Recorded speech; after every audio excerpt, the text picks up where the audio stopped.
안녕하십니까. 한의학입문TV 강의를 맡은 한의사 이한영입니다. 반갑습니다. 자, 오늘은 조문 세 번째 한번 알아보겠습니다. 병이 해소가 돼가지고 등이 이제 식사도 정상 상태가 됐는데 7, 8일 경과했더니 다시 발열했다. 다시라는 말 주목하면은 이전에 7, 8일 이전에 발열이 있었다는 얘기죠. 이것은 위실이니 대승기탕으로 치료한다. 자, 이것은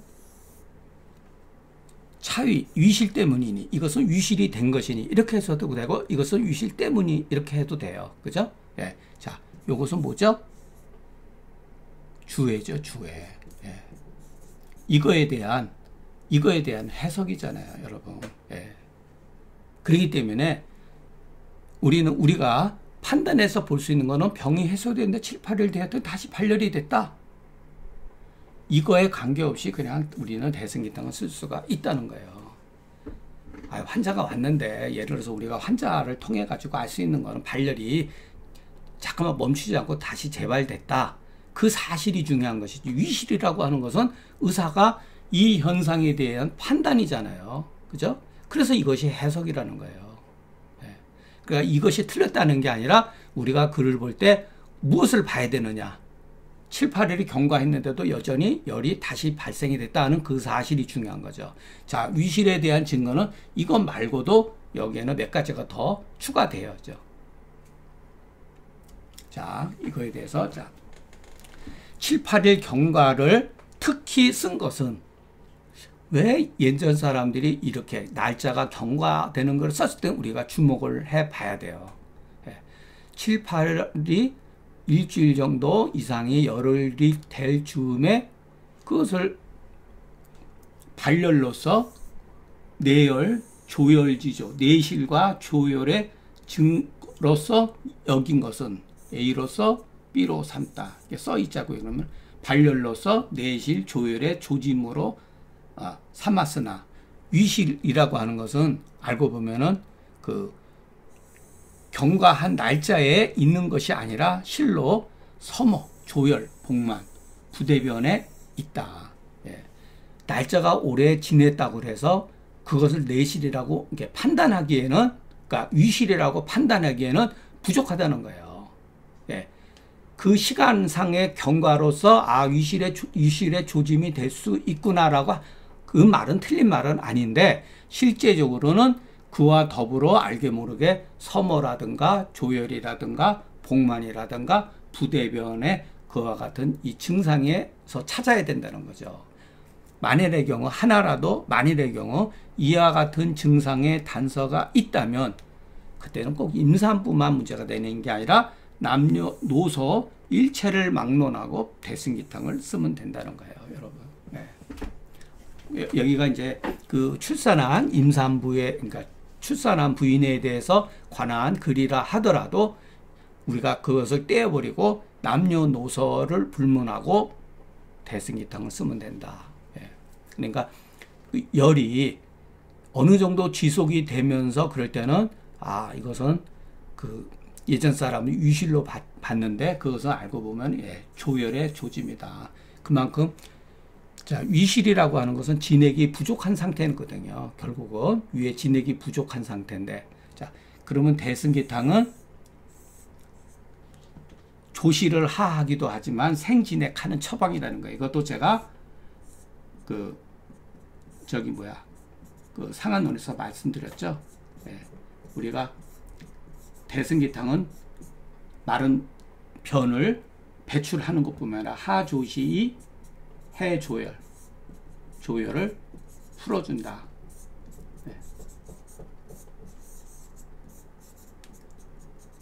어떤 경우는 해조열하면서 하조시한다. 그렇게 보는 게 좋습니다. 그렇게 되면은 하조시 해가지고 대승기탕이 설사해라고 생각하면 안 돼요.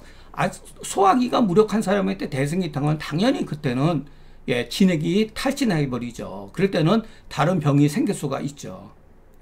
그렇지 않은 경우에는 대승기탕 먹는다 그래가지고서 무조건 이 대승기탕을 설사액이라고 생각하면 안 돼요.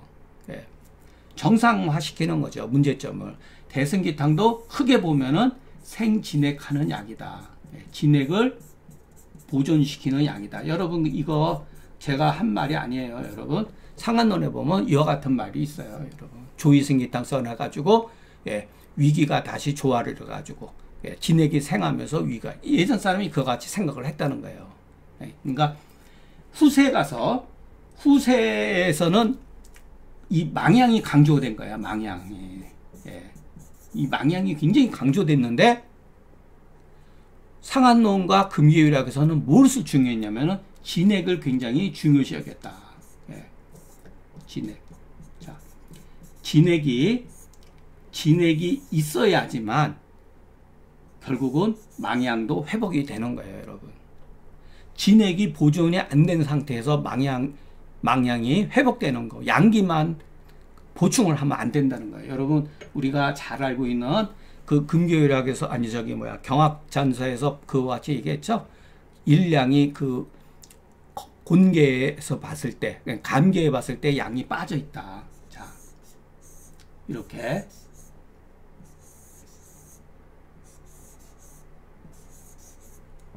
요 색깔로 제가 좀 칠할게요. 요거 음이죠.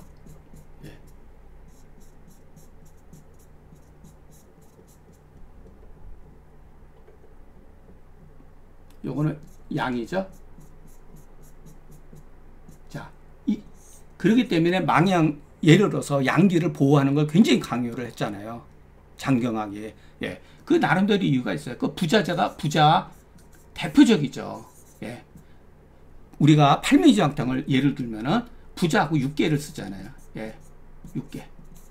이것도 현학적인 해석이죠. 자, 이거를 말하는 거예요. 그러면 이거는 뭐죠?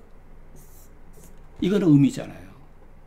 자, 팔매주황탕의 숙주황, 산약, 산수유는 뭐죠? 진액을 보존시키는 약이에요. 진액을 보존시키는 약. 자, 진액을 보존시키면서 회양시키는 거예요. 일방적으로 부자재나 그 회양시키지 않는다는 거예요. 이 진액을 존속을 시키는 게 더 밑바닥에 깔려 있다는 거예요. 그래서 이것을 가지고 있는 의미를 우리가 이건 조금 현학적인 해석인데 좋은 방법은 물론 아닙니다. 장경학이가 하도 얘기를 그렇게 하니까 그런 거지. 잘 이해를 하셔야 돼. 회양시키기 위해서는 그 밑바닥에 진액을 보존을 시키는 것을 전제로 하면서 회양을 시켜야 된다는 뜻이 이 감계에 내포되어 있다는 거예요, 여러분. 이 감계에 내포되어 있다는 거예요. 자, 그만큼 예전 사람들은 자, 진액을 보존하는데 모든 것은 진액을 보존하기 위해서 결국은 회양도 시키는 거죠. 양이 없어지면 진액도 보존이 안 돼요.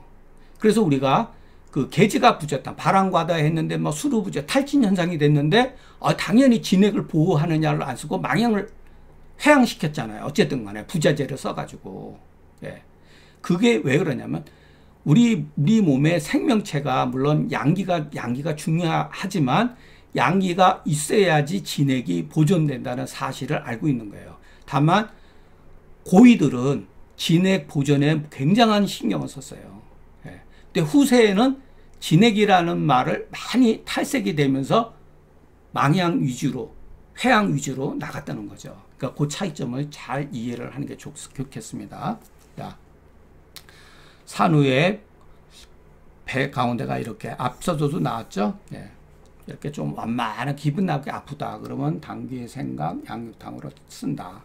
아울러서 그 복중 한선과 허로 부족에도 쓸 수가 있다. 그러니까 출산 후에 뭐 요즘에는 뭐 흑염소도 먹고 막 그러기도 하는데 예전에 여기서 양고기를 쓴다 그랬는데 요 여부는 저는 뭐 모르겠습니다. 모르겠어요. 당귀, 생강 뭐 이것을 쓴다. 규통은 그 병증이고 한산이라고 하는 것은 병증의 그 합원이다. 자, 요렇게 한이라고 이렇게 구체적으로 이렇게 말했잖아요. 그러니까 산이란 말에는 한이 내포되어 있는 거예요. 그러니까 복중에 한수가 있는 자는 반드시 허로가 발생이 되니. 자, 자, 그러니까 허로가 중요한 게 아니라 사실은 허로라고 하는 것은 몸이 정말로 허약해지면서 뭐 그런 거죠.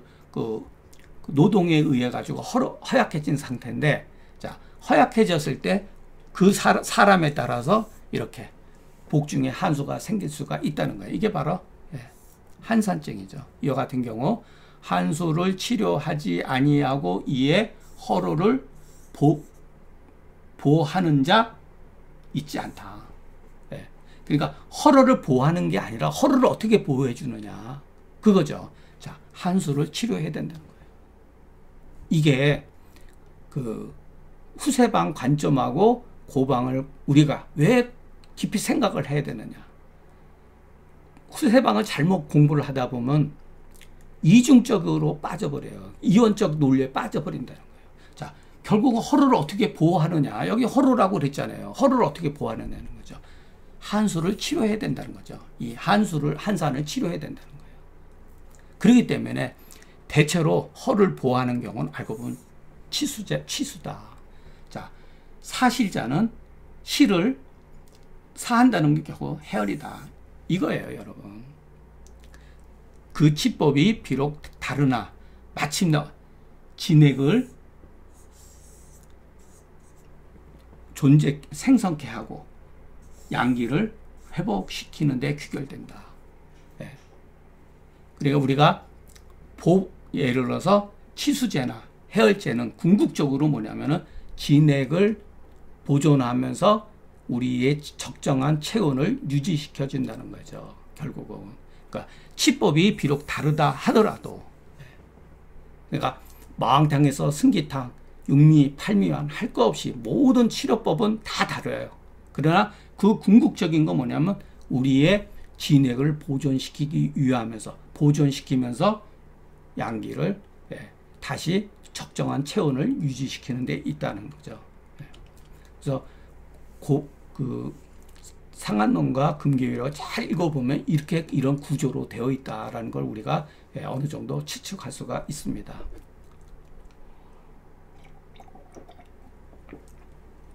산후에 복통으로 법만 부두가하며, 여기서도 여러분, 자, 제가 의로라고 그랬잖아요. 산후 복통하고 법만 부두가 하며 이렇게 할 수도 있죠.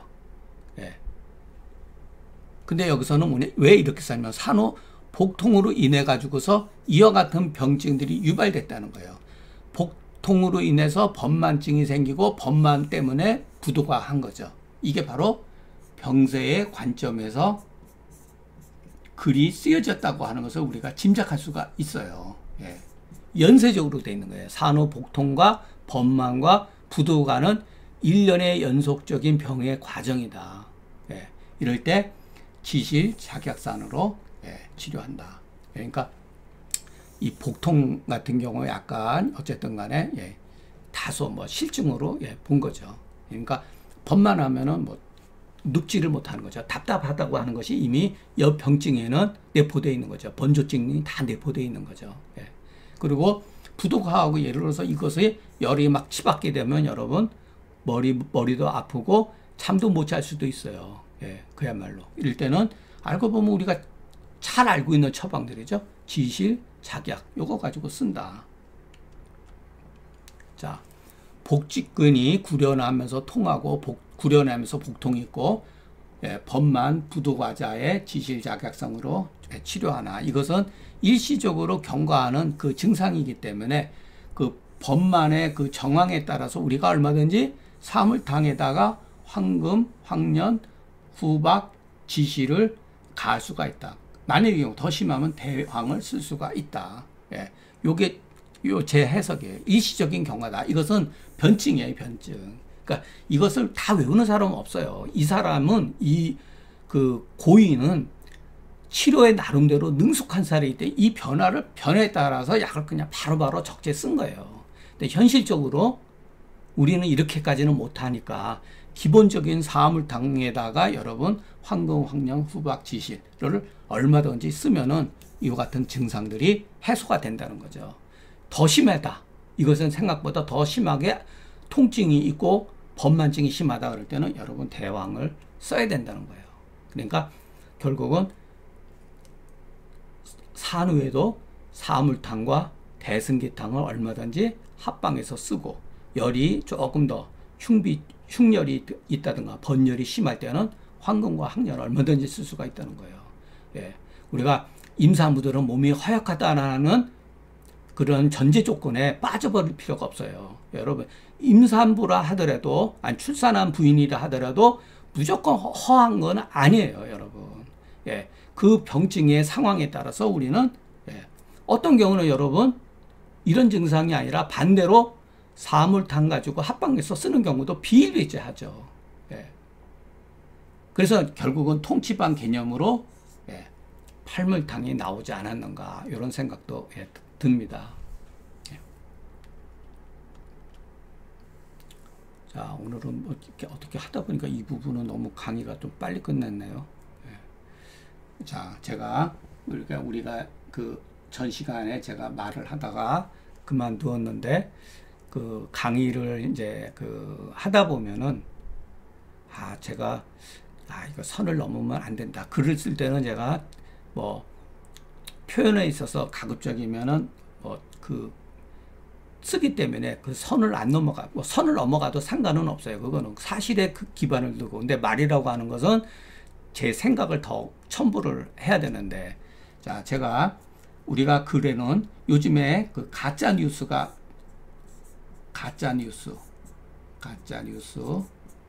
그 유튜브 보니까 저도 처음에 낚시글, 예, 낚시글들이 많잖아요. 뭐 저도 제목에 빠져가지고 보니까 허당인 거 엄청 많아요.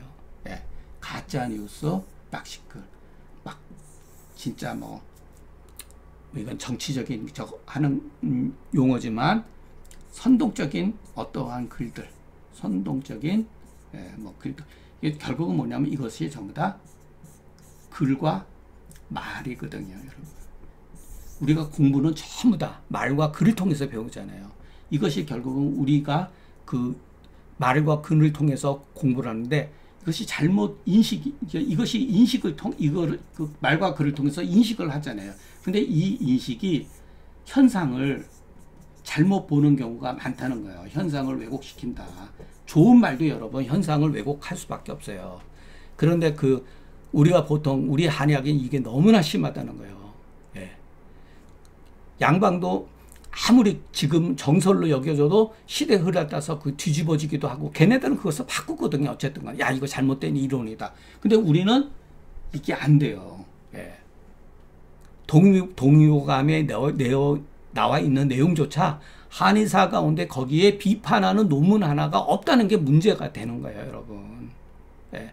사상의학이 왜 문제점이 있는지 저는 체질이라고 하는 것을 부인하지 않고, 그것은 아주 좋은 합리적인 생각이에요. 다만 표현하는 방식에 문제가 있다는 거죠. 예.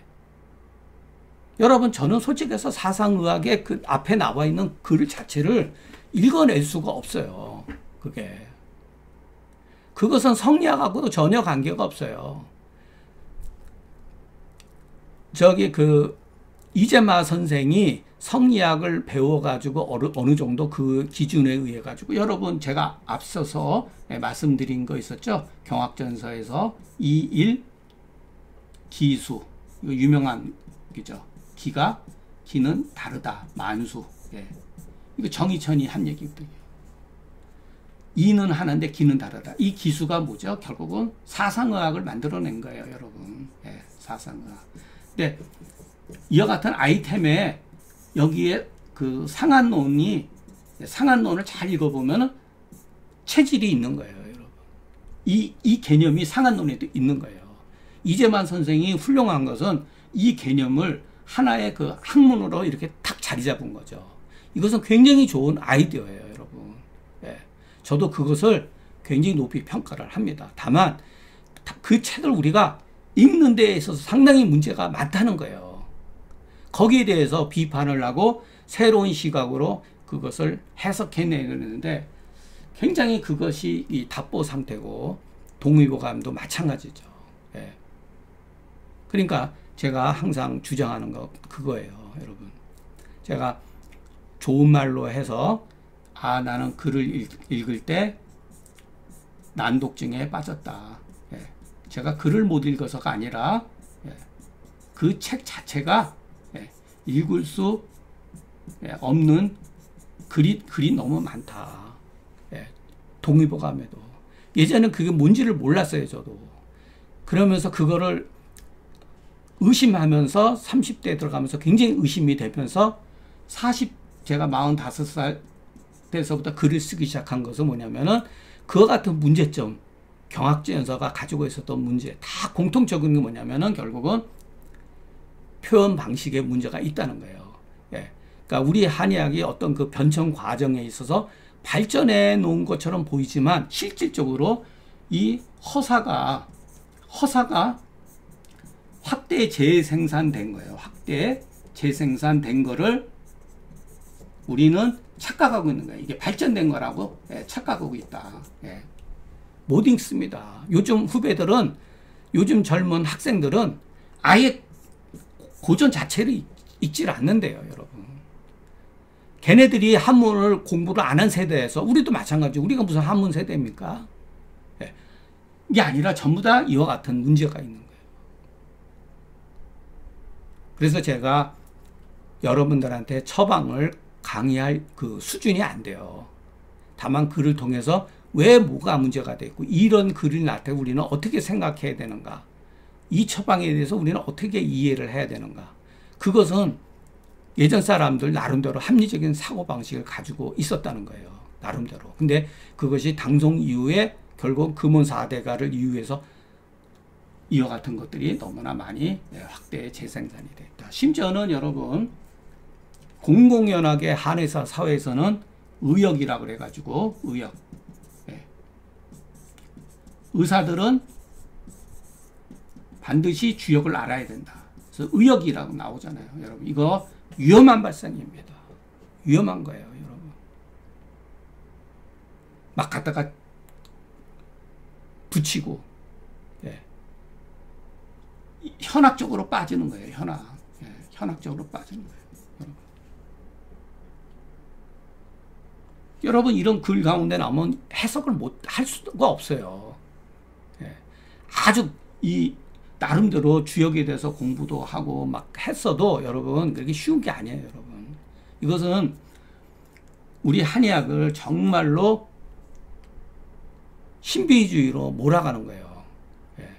이와 같은 얘기가 지금도 학교 강의에서 제가 졸업한 뒤에 우리 경희대에서도 이것을 막 주장하고 하는 교수들이 막 나타났어요. 사실은.